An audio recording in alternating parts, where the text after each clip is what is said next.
Sakali, yigonsio ni din wat talakwe tsatigoseha ni wahnit daloda na ua. So hello everyone, I'm Yegonsi, and today we're going to talk about Midwinter Ceremony. So today's parent language video lesson is a cultural lesson.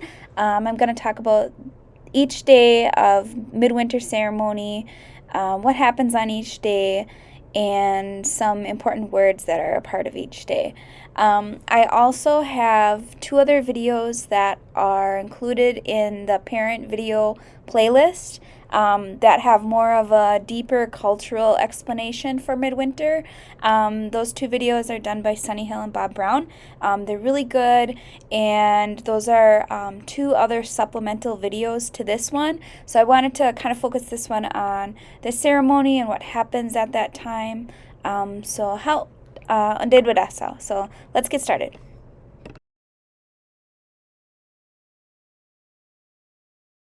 So what are we going to go over today? Today we're going to talk about an overview of Midwinter Ceremony, some highlights of each day, protocols for some of the things that go on during Midwinter, and some important words. So I just wanted to share first, before we get started, that the information that will be shared in this video is adjusted for our virtual learning audience. Some things are omitted due to the sacred nature of such matters. This video is created for educational purposes. So basically this video is an overview of the ceremony. There are a lot more specific things that go on during Tsattegosel or Midwinter, but I just will give a brief overview for parents and adults to kind of get an idea about what Midwinter is. So this is Ganuse. So this is the Longhouse, the Oneida Longhouse that we have here in Wisconsin. This picture was taken in the summer, so there's no snow on the ground, but during Midwinter there usually is snow on the ground, and the driveway is very icy, so when you're there during that time, be careful. But I just wanted to share that the symbolism of Midwinter is to rekindle the fires and spirits of medicine, nature, family, and our personal selves. This creates a renewal of all things utilized the past year. This will begin a new year for all. So basically Midwinter is celebrating a new year, a new season that we have coming up. It begins the ceremonial cycle that we have as part of Oneote Aga Jitni Ngwalihod, so like part of our ways. And it starts everything. It starts all of our ceremonies. It starts the planting season. It starts to wake Mother Earth up to prepare herself and ourselves for a new year. And throughout this whole ceremony, we express our gratitude and acknowledgement for everything that we've been given from Sungwayat Dizu, the Creator, and all that is given to us by creation. So one thing on this video you'll notice is that there's a little compass in the corner. It has north, south, west, and east on it. So our longhouses are always set up from west to east. If you notice or know anything about our traditional territory out east in New York, every single territory that belonged to each of the 5 nations is structured the same way. So every territory starts and goes from west to east, and our longhouses are set up the same way. So you'll notice that there's a western door and an eastern door. So the wolves go in the western door. So from this picture on this video, that would be the left side of the picture, that door.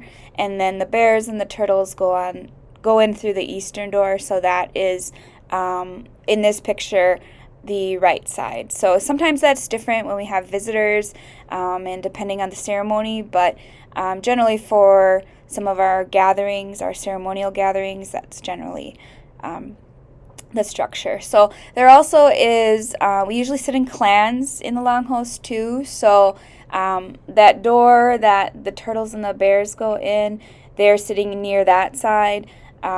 Usually the turtles are on the farther end, the bears are on the closer end, and then the wolves sit on that side near the door where they go through. So, but like I said, it is different sometimes depending on the ceremony, especially if we have visitors, like for Gully Hui, or whatnot. But that's kind of the general structure. the general protocol for our longhouse here when we have ceremonies. So Midwinter Ceremony. This ceremony begins the ceremonial cycle and another year. It is held 5 nights after the new moon, the 13th moon, and when the 7 dancers, or what we know as the constellation of the Little Dipper, is seen directly above in the night sky. This ceremony is done to renew our responsibilities for the upcoming year. Midwinter Ceremony generally takes place over the course of 4 days. That's all dependent on the last day, Peachstone, which I'll talk about in a little bit. Sometimes that can take more, but generally it's 4 days, but on occasion it's 5, maybe 6. So it just is all dependent on the last day, but we'll get into that. Day 1 of Midwinter Ceremony is Ostowa, Ostowa Go, or sometimes you might hear Ostowa Goa. That is the Great Feather Dance. So anytime you hear that go or goa on the end of a word, like yawanko, it has to do with something great or big. So it's like feather dance, great feather dance. And that is what day 1 is all about. So the first day, there are 3 great feather dances that are done. The first one is to honor all of the title holders, the chiefs, the clan mothers, and the faith keepers. The second is done in honor of all the people who hold no title, from the youngest newborn to the eldest. So that means all the people. So the second one is done for all of the people. The last one is done in honor of the creator. So there are certain songs that go with each one of those types of great feather dances. Also, they said that, or it is said that, that turtle shell rattle represents our Mother Earth. So in our creation story, Sky Woman fell onto the back of Turtle's back, and that Turtle's back represents yung Kinoha Ohunja, our Mother Earth, and that when we shake it and when it's hit, when Great Feather Dance is done, it's to symbolize that Mother Earth is waking up again. So it begins our new ceremonial cycle. It begins another planting cycle for the new year. It begins and wakes up all of creation to renew their responsibilities. And so it holds a lot of importance. Also, when Ostowa Go is done, the speakers always give encouragement to all of the people to dance. And so they say that this is one of our a medicine, Ostowa Go. It's supposed to lift you up, to make you feel better. And what's one thing that's really important too when we partake in these things is that we uphold our values of gatninguhli, a good mind, and that we use that when we dance. So those are just some things to keep in mind about Ostowa Go, and I will go over some words that have to do with this ceremony. So day 1 usually has an order like this. First thing that's done is the Ohandu Galiwadekwa, which is the opening. Ohandu means in front. Galiwadekwa is like a speech, so it's like the beginning speech. It means like it's really important speech. But you might also know it as Ganahila Dunsla. We also call it that. That's the Thanksgiving address, or the opening. And then what's done after that is Ostowa Go. The first one, like I mentioned, is done for Gurianesu, Kale Ledianesu. So Gurianesu is like the clan mothers, and Ledianesu is like the chiefs. So that's also the title holders that are both male and female as well. The second one that's done is for the Ganjokwa. That's the people. The third one is done for Sungwaya Dizu, and Sungwaya Dizu is the creator. So between the times that feather dance is being done, the speakers will pick a singer, one from each side of the house, so wolf and bear and turtle, and then the same is done each time Ostowa Go is done. So and then after the 3 great feather dances are done, then it's Ohnaga Galiwadekma. So Ohnaga is like at the end of or behind. It means more so like to close it out, the closing speech. And then the last thing that's done is Ondwadekala, so the feast. There's always a feast at the end of every day.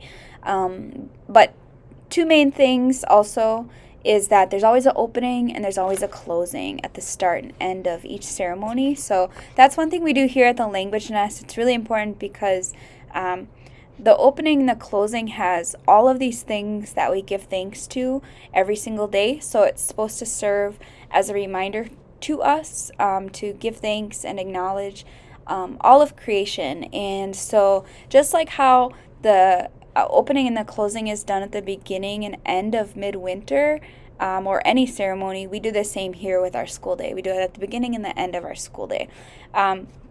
It's a really common or a core aspect of our curriculum and what we teach our students.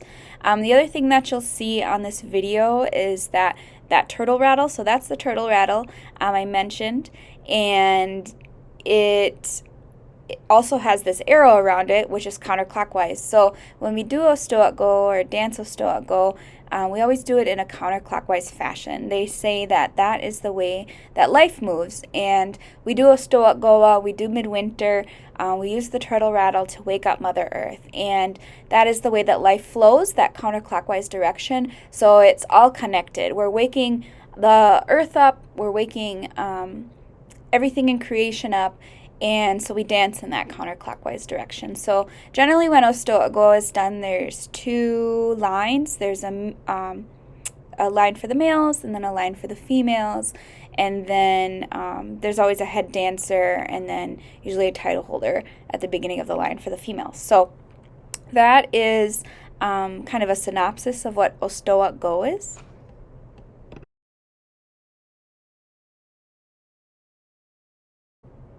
Day 2 of midwinter is Dundwa Ganhlawalye, which is stirring ashes. The second day is stirring the ashes. The ashes from the wood stoves are used to symbolize our Mother Earth. Wooden paddles are used to turn over the ashes and replenish our Mother Earth so that she can renew herself. So day 2 generally has an order like this. The opening and the closing are always done each day. So the first thing is the O Handukaliwadik, which is the opening. The second thing is Ondwanu Sahalagwat, which is dividing the house in half. So it just means we will divide the house in half. And then it's followed by Ondwana Halol. So it's basically saying we're holding a ceremony, renewing the seeds. And that's followed by Ondwa Ganhlawal. So that's followed by stirring the ashes. Which is then followed by Ondwa Kahue, so it's passing out Degawe, the paddles. And during that time, when the paddles are distributed and people are lining up to stir the ashes, there is the opportunity to share a Galiwadekwa or your own personal Galiwadekwa, your own personal speech, to give thanks for the upcoming year. So during the time when the house is divided in half, basically that's saying that the wolves, that side of the house, takes turns stirring the ashes, and then the bears and the turtles take turns stirring the ashes. And so it's always done kind of like in rounds. So like the wolves will go, they'll toss it to the other side, and then the bears and the turtles go, and then it's tossed back to the other side, and then it keeps going back and forth until everyone has had an opportunity to stir ashes. So what they do is there's 2 fireplaces in the Longhouse. They take the ashes out of those fireplaces in kind of like a metal like pan, and that's put on the ground. So when you start on your side, there's always a speaker and then there's a singer, and then the line of people. So you can kind of see on this little diagram, the X's are the people. So there's the people, a singer, and a speaker. They walk to the other side of the house. They take their paddle and they stir the ashes, or they turn them over in the pan. And everyone in the line does that. Once they're all done, they line up again on the other side, and then they go back to the other side. So while they're walking to stir the ashes on the other side of the house, the singer will sing. and then the same thing for on the way back. So you basically stir the ashes on both sides of the house from both fireplaces. So that's just what the arrows represent. And before you stir the ashes or walk to the other side of the house, opposite of your side, there's the opportunity to share your own personal speech. So not everyone does it, and that's totally fine because the speaker always does a speech on behalf of the people, but there's an option if you would like to share your words in Onwasana. And some people do kind of shorter speeches, some people do longer speeches. All of it is great. Any of it is great. It's just a chance to talk to creation and talk to Creator and express your gratitude and acknowledgement in front of the people, the Ganjokwa in the Longhouse, and just share.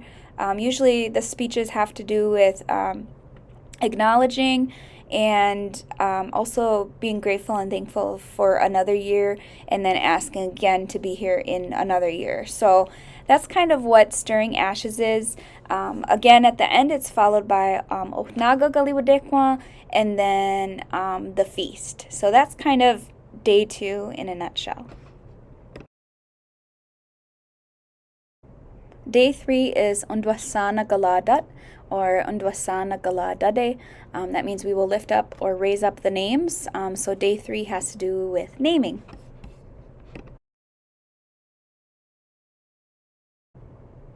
The third day starts out with the tobacco burning. The real tobacco is collected from all of the people. Through the burning of the tobacco, an acknowledgement, a thanksgiving, and an encouragement are conveyed to all of creation for the renewal and continuation of their responsibilities. After the tobacco burning, the men's songs are sung. That this is a time when the real names are uplifted, put through to the Creator for recognition. Faith keepers can also be put up during this time, and the Friendship Medicine Society can also be renewed. Drum dance is then done and everyone dances. A speaker is chosen to give thanks to all things on earth. So one thing to the real tobacco, so it's encouraged that you bring tobacco to offer to the tobacco burning. So the real tobacco is not the processed tobacco that you might buy in the store. It's the tobacco that comes right from the plant that you planted, harvested, and dried or stored. That's the tobacco that is used for the tobacco burning here during midwinter on day 3.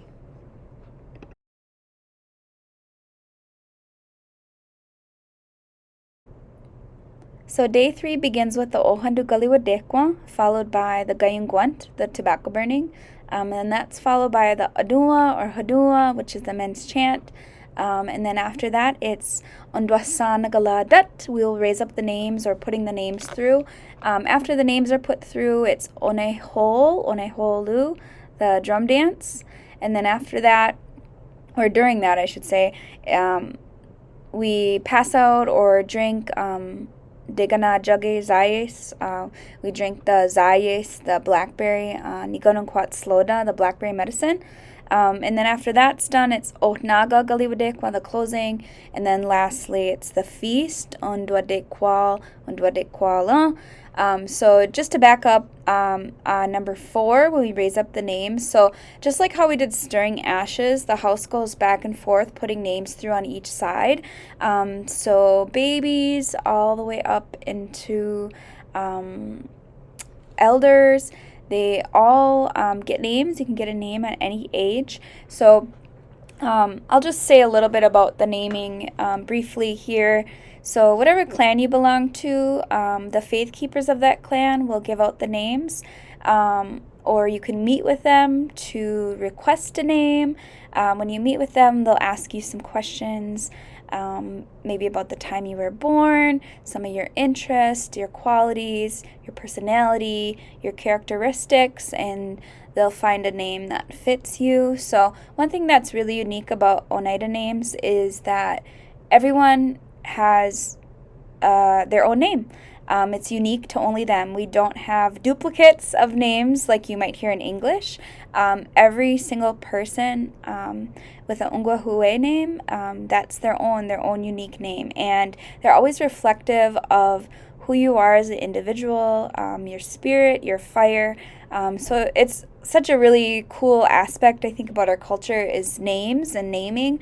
And here, too, especially in the language nest, we use all of our Ungwehue names here, and then even with their little kids, and you can kind of tell that that influences a lot of their personality, because then they start to recognize themselves as that, and then they can start to find other words that might be related to maybe nouns or words in their own name.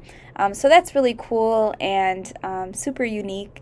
They also want everyone to call them by that name too, so it's really cool to see how their identity forms or how much it influences who they are, even at just a young age. So it's said that the creator recognizes you by that name, and that's just unique to you. So there's some other things about naming, but that's probably as much as I'll share briefly about naming.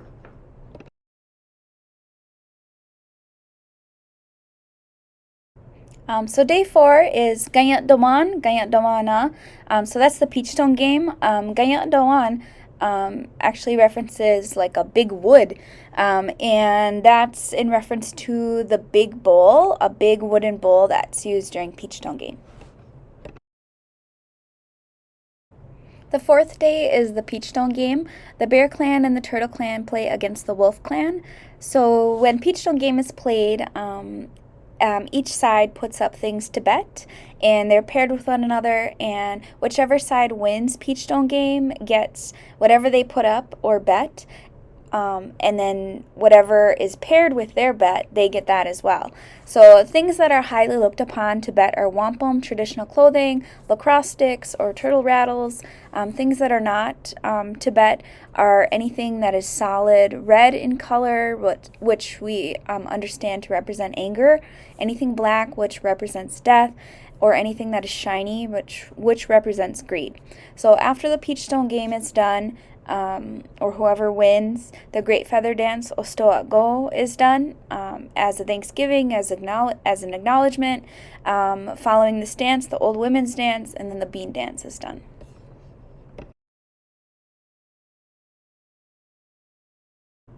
So on day 4, the Ohandu Galiwadekwa opens up the 4th day of midwinter, and then that's followed right by the Gayat Dawan, the peach stone game.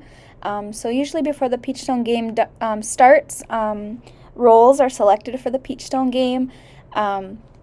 There's usually bean holders and bean counters. Then someone is selected to give out a holler, and then that's what starts the game. There's helpers that pick people that will be going next on their side for peach stone. So there's there's various roles that are chosen prior to peach stone taking place, and then peach stone starts.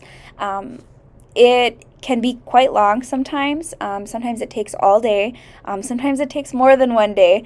But it's said that we only play until 3 p.m. or halfway until the evening. And so if if one side hasn't collected all of the beans, then it's going to continue on another day. So that is how it's determined which side has won the peach stone game, if all of the beans are collected on one side. So I'll go over a little bit more about the specifics of peach stone shortly. But after that, peach stone is done.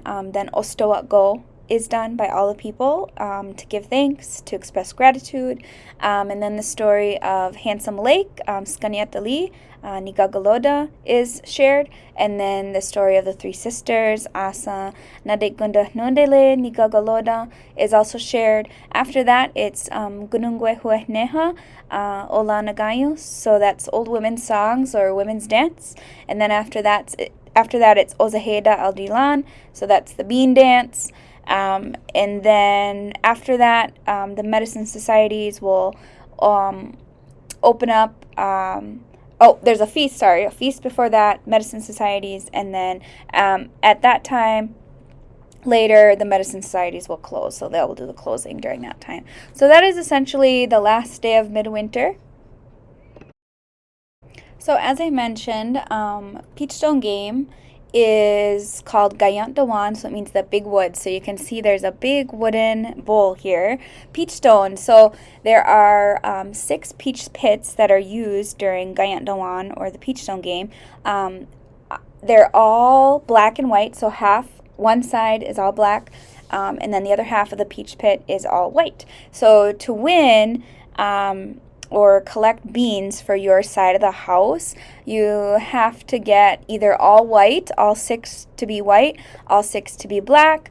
You can either get 5 or 1, so 5 black and 1 white, or 5 white and 1 black. So you can kind of see those combinations here. When Peachstone first starts, there's 2 people that will shake the bowl. Well, it's actually 1 person at a time, but there's 2 people. Usually they lay out a blanket in the middle of the longhouse, and 1 person from each side of the house, so 1 from the turtle or bear clan, and then 1 from the wolf side. They sit on the blanket right across from each other. The bowl is in the middle. When Peachstone first starts out, all the beans are in the middle, so 101 beans are used to play. They set out 6 beans for each player, I guess you could say, or each person. And then they go back and forth. So if you get all 6 white or all 6 black, you get all of the beans. If you get 5 and 1, then you just get 1 bean. So when all your beans are gone, you're done. So then someone else has a chance from your side of the house. It's kind of like the next person's turn, and it just keeps going back and forth like that. So say I'm Turtle Clan. So say I got I shook the bowl and I got 5 black and 1 white. I would get 1 bean from the other side's line of beans, and that would be part of ours on our side of the house now. So there's always a bean holder for each side, and those are the bean holders are women, young women, and they hold the beans in a cloth. So you can see that on the next picture. And so you just keep going back and forth until you get it. So everyone that's each clan's or each side's clan, they're cheering or offering encouragement during the Peachstone game because they want to win. They want to collect all of the beans. So we start out with 101, and that's just put in the middle on the blanket. And then once those are distributed, it kind of goes back and forth because it's usually each side has some beans. So your side has to get all of the beans though. So it can take a long time. So that's why sometimes it takes more than a day. It just depends.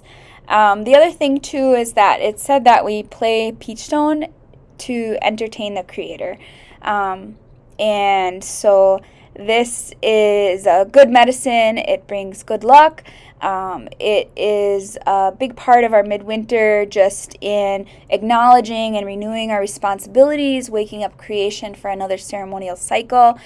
So this kind of recaps all of that medicine that we put and bundled into our midwinter ceremony for the upcoming year. So that's basically what Peachstone is. There's a few more things entailed in it, but that's kind of the gist of it, I suppose. Yawango Guiji Waiswad Lolok. So thank you for watching. I hope you learned a little bit more about midwinter. Again, there's a lot more involved with midwinter ceremony, but hopefully this is a really good overview for you. Hopefully you learned something about midwinter ceremony. Yawanko Nugiwa.